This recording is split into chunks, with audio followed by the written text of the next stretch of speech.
At the beginning of a car review, I tend to prattle on a bit about the history of any given model.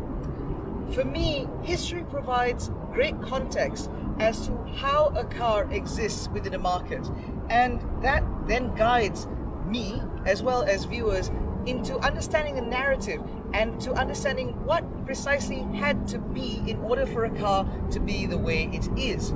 History provides the greatest context of them all, because that's when you truly understand the minds that go on behind the creation of a machine. But with the Jaguar F-Pace, it's not nearly that straightforward. And the reason why it's not that straightforward is because the F-Pace is Jaguar's first ever SUV. It has no history, it has no context. This is the first of the breed, the first ever SUV from Jaguar. And as a result, it's a bit difficult to place. Designers and product engineers did not have a history upon which to draw inspiration from, at least not for the model. They drew history on the Jaguar name, what it means to be a Jaguar. And that's influenced a lot of what you see here. But when it came to the F-Pace, in essence, it was a blank sheet of paper. And based on what we've seen on first ever SUVs from certain brands, Porsche, that usually doesn't turn out very well. But that is not the case with the Jaguar F-Pace. Rather than a misstep, the Jaguar F-Pace is such a mightily impressive machine. We've spent the last 4 days having our eyes open to what it means to be a modern Jaguar. In fact, this car is so good that we believe that this is exactly the Jaguar that we've been waiting for, the Jaguar that the world has been waiting for, the Jaguar for the 21st century. This is such an important car for Jaguar as a brand. This is the car that will make or break Jaguar. And based on what we've seen, certainly looks good. If you'd like to learn more about the Jaguar F-Pace, stick around, because this is the Malaysian Motoring review of the Jaguar F-Pace.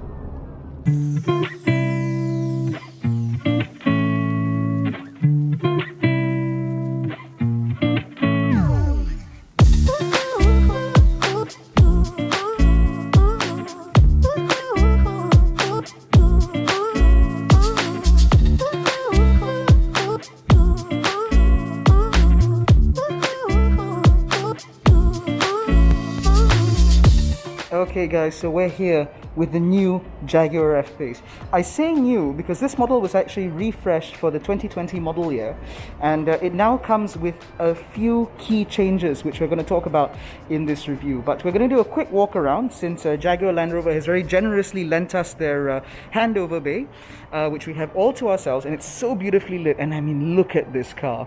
So we thought, you know, it'd be a waste not to give you guys a full walk around while it's still in this beautiful setting. So this is the F-Pace, which is brand new. It's only done about 3,700 kilometers. It's still relatively new, in silver, and this is pretty much stock standard. There's only one accessory that they've added to this car, which is the deployable side steps, which I'll show you in a moment. But otherwise, this car is standard. So new for the 2020 model year is the engine. So now this is a P300 engine, or I think in Jaguar nomenclature they call it the 300T. So it's still a 2-litre 4-cylinder Ingenium all-aluminium engine, but it now puts out 300 horsepower instead of 250 like it used to.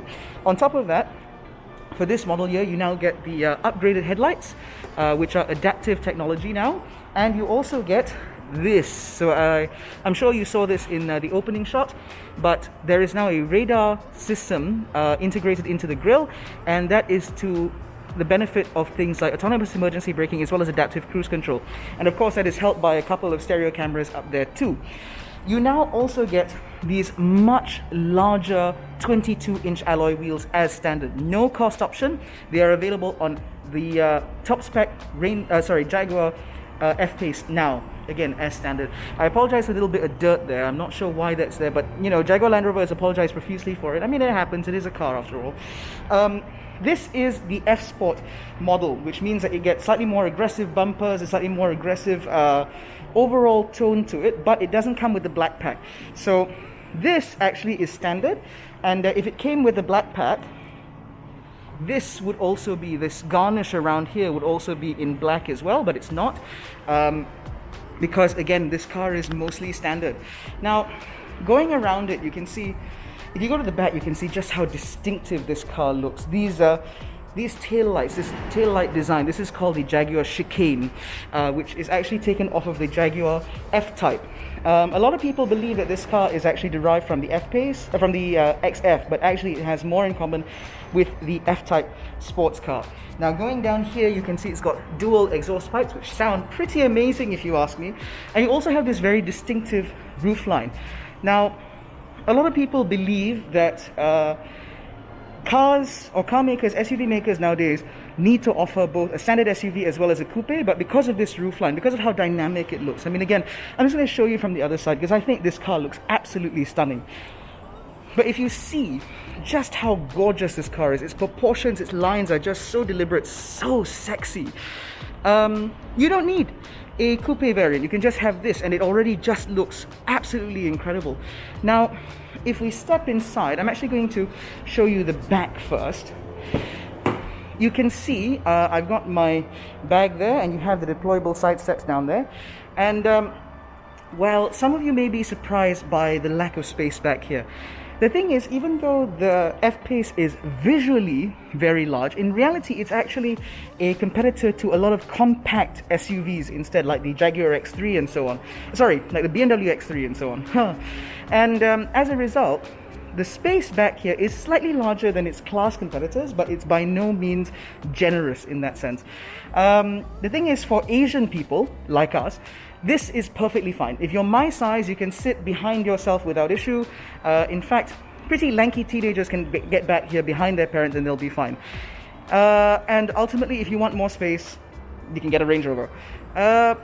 Of course, you have ISOFIX mounts back here. You have this beautiful black leather interior. I'm not sure if it's coming across on camera. And of course, the whole interior benefits from this enormous one-piece moonroof. It looks absolutely stunning. And of course, around the moonroof is like this lovely Alcantara material, which is also standard for 2020 models. Oop, that was a Range Rover Vela going by at great speed. Now let's step inside, actually, because that's where this car gets really special. I think it's coming across on camera, but I have been waiting to drive the Jaguar F-Pace for a long time. Look at this interior. You can see just how corseting, just how involving it is, and just how it makes you sit in the car rather than on it. I've actually driven and reviewed the Range Rover Vela, which this car shares its platform with, and it is a very different experience sitting in here. So yeah, let's get inside. Let's not waste any more time.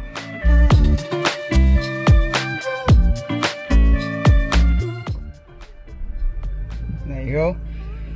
So for the new generation, or for this new model year, let me just put the air conditioning down a touch so that it doesn't bother the camera. Okay, now for the 2020 model year, there have been a few updates in here as well. So first, you now get a wider and updated central infotainment screen, which is slightly higher resolution and very snappy. As you can see, it's very responsive to the touch. You also get Apple CarPlay and Android Auto as standard, which is very helpful.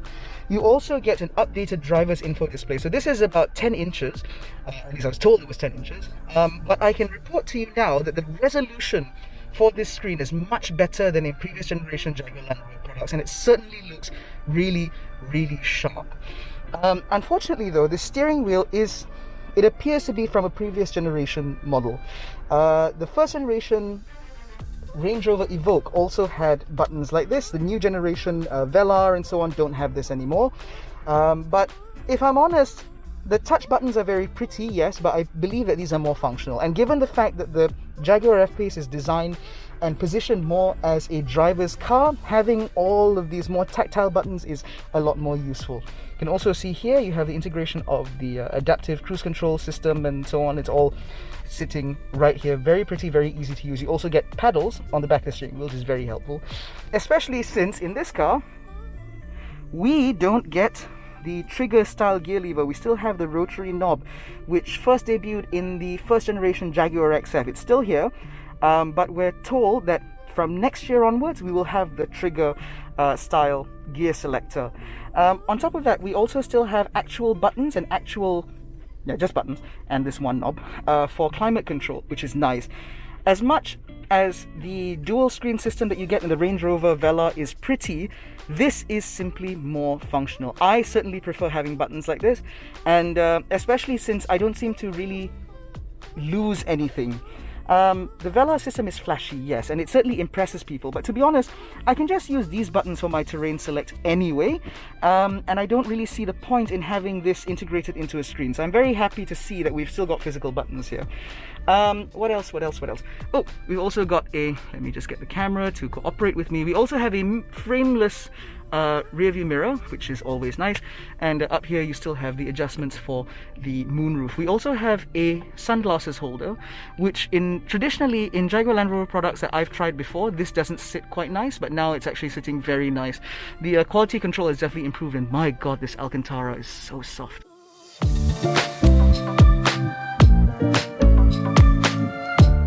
You know, they say you should never meet your heroes. That if you build it up in your head, eventually there will come a point where you will be disappointed ultimately with what you find, because things are very rarely as good as you believe them to be, as you build it up in your head. But I tell you what, after waiting years to drive this car, the Jaguar F-Pace, I think this is the first time I've not been left a little sore. So, what is the Jaguar F-Pace? Well, it's actually a mid-size luxury SUV that competes with cars like the Mercedes-Benz GLC, the BMW X3, the Volvo XC60, the Audi Q3, that sort of thing. Sorry, the Audi Q5, and that sort of thing. It's not a particularly large SUV, but its design tends to play a little bit of a trick on you. It looks, visually, it seems a lot larger than it actually is. And I think that was a deliberate play on the part of Jaguar.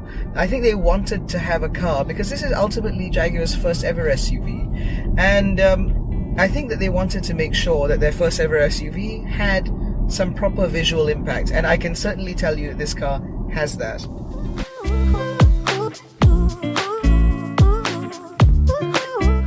Now, it's not just the visual impact when it comes to this car.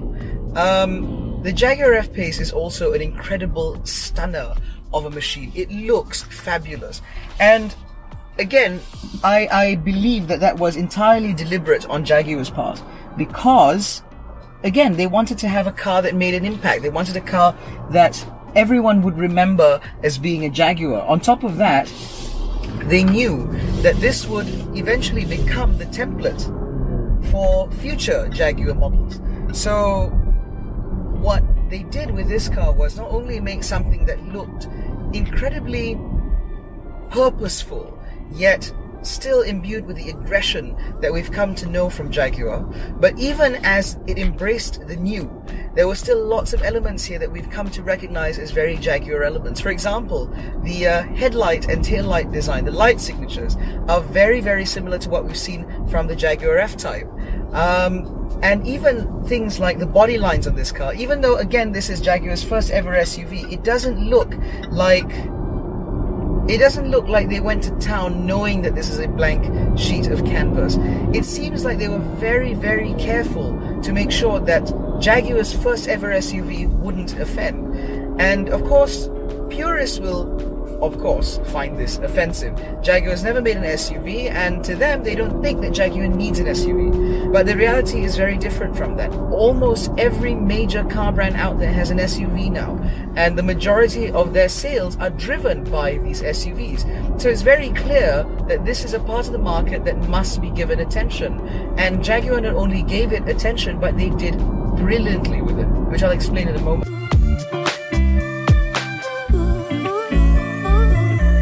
Not only is the design of this car an absolute stunner on the outside, but the interior is also very, very much a Jaguar experience, and I mean that in the best possible way. The materials in here are all excellent. Everything in here feels very, very well put together. Yes, very well put together, and the materials themselves feel very plush. Every surface that you feel in this car is either soft touch or leather bound. So this is soft touch plastic, down here is actual leather, and you get ambient lighting actually through little details like this all around the car, and it feels really modern and really plush. These seats, for example, I think are semi-bucket. They don't mention it officially, but I believe that these are semi-bucket seats because they really hug you and they keep you nice and secure when you're driving.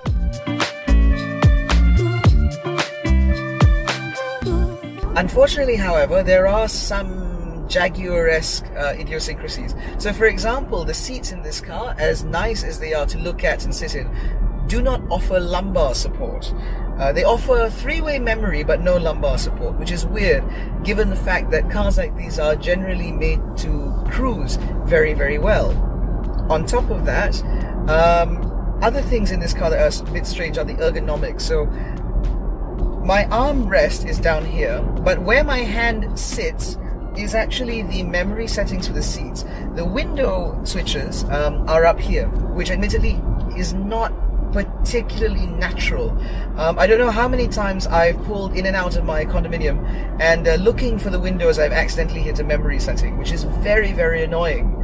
The Land Rover Discovery, as well as the Range Rover Velar, upon which this is based, because they share the platform and the powertrains and all that. In the Range Rover Velar, because you sit taller, because you sit sort of on the car rather than in it, this sort of falls a lot easier to hand, and you can also see it a lot better. But in the F-Pace, you're made to sit lower, you're made to be more a part of the car, and as a result it just doesn't seem the most natural and intuitive place to have window controls.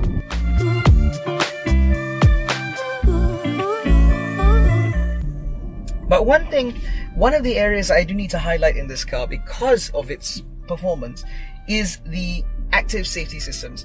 Now, for the 2020 model year and going forwards, the Jaguar F-Pace mid-ranger like this is available with adaptive cruise control, autonomous emergency braking, forward collision warning, blind spot monitoring, and rear cross-traffic alert. Now, this was not previously available in this car, and it is not actually available on its more expensive Range Rover Velar sibling. So this is of particular note. It is one of the best adaptive cruise systems in the business. It is perhaps better than what we've experienced in Volvo, and it is as good as what you get in a Mercedes-Benz. Unfortunately, this car does not come with active lane keep assist. It only has a passive system where if you drift through the lanes, it will vibrate the car slightly, but it doesn't pull you back into your lane, which means that this car does not have level 2 autonomy. It has maybe level 1 at that, because it can modulate the speed, and it does so very smoothly. When I drove this up to Penang, I set the cruise control and left it there, and I could fully rely on the car. You can adapt the distance, of course. You can change it to whatever your settings and preferences might be, and you can of course change the you can set the speed yourself, and once you have it on, it is absolutely reliable. The only trouble was, or rather the only thing that I didn't expect, was that the way the car gains speed actually changes depending on your drive mode. So when I drove this car in comfort mode, if the car in front pulled to the left, and I can go back to my cruising speed, it would be quite aggressive. It would get me up to that speed quite quickly and then keep it there. In eco mode, it would do it so gently. It would very gently gather speed and gather momentum to your set speed before it actually overtakes the car in front. And as a result, it meant that I never felt uncomfortable, and it didn't compromise fuel economy, which I thought was really impressive. I like that. I like that system, and to me it shows that Jaguar as a brand is very capable of engineering systems like this. We haven't been able to sample systems like that here in Malaysia because Jaguar and its sister brand Land Rover are a little bit niche in our market, and so a lot of these systems don't make it to our cars. They come in as options, which means that in our test cars, which are normally bog standard, I just don't have the chance to experience them. But here in Malaysian Malaysian usage conditions, in the Malaysian context, it works brilliantly, and that is absolute praise in every form.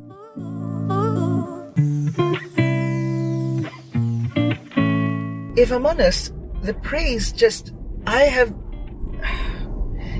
I know that those of you watching this video are going to think that I was somehow paid or bribed by Jaguar Land Rover Malaysia to say this, but truly, aside from the little niggles, there is absolutely nothing to fault with this car. It looks brilliant, it drives brilliantly, it is every bit a Jaguar.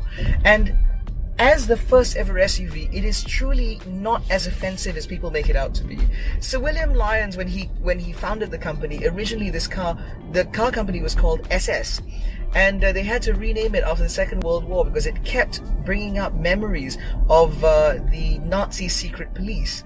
So he renamed it to Jaguar, and he had no idea, he couldn't have had the slightest clue, the brand that he would go on to create.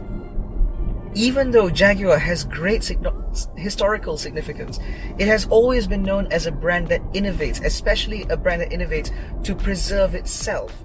And the Jaguar F-Pace is very much a product of self-preservation. Jaguar as a brand simply could not survive without having an SUV of its own. And rather than taking something from the Land Rover stable and simply rebadging it as a Jaguar in order to get by, they have taken a platform from them but created a truly masterful vehicle, something that no one ever saw coming, a true Jaguar. And that is something to be applauded. I am willing to go out on a limb and say that for under $500,000 ringgit, this is the absolute best SUV, 5-seater luxury SUV that money can buy. I can stake my reputation on it. There is nothing better than this car at its price point. Admittedly, you'll probably go on and say, hey, how about the Volvo XC90, which is a 7-seater? It's a plug-in hybrid. It is more powerful than this car, in fact, and it is locally assembled. That's true. That is all true. However, it's a 7-seater. Not everyone needs a 7-seater SUV, and for 5 people, this car is plenty cavernous. You can put 5 adults in here and they will not complain, even on a longer journey. And if you only need a 5-seater and you have about $500,000 to spend, this is the way to go. The Range Rover Velar is now more common than ever before because it looks so bloody pretty. People are so enamored by the Range Rover Velar that they often overlook its Jaguar sibling. And you know what? Every single one of the people who do that are missing out. This is a brilliant bloody car. And if you walk into a Jaguar Land Rover showroom and simply make a beeline for the Velar, you do not know what you're missing out. That is a good car, but this is a great one. And honest to goodness, if I fell into money tomorrow, I would happily have one of these as my daily driver. I will stake my reputation on it. This car is that bloody good.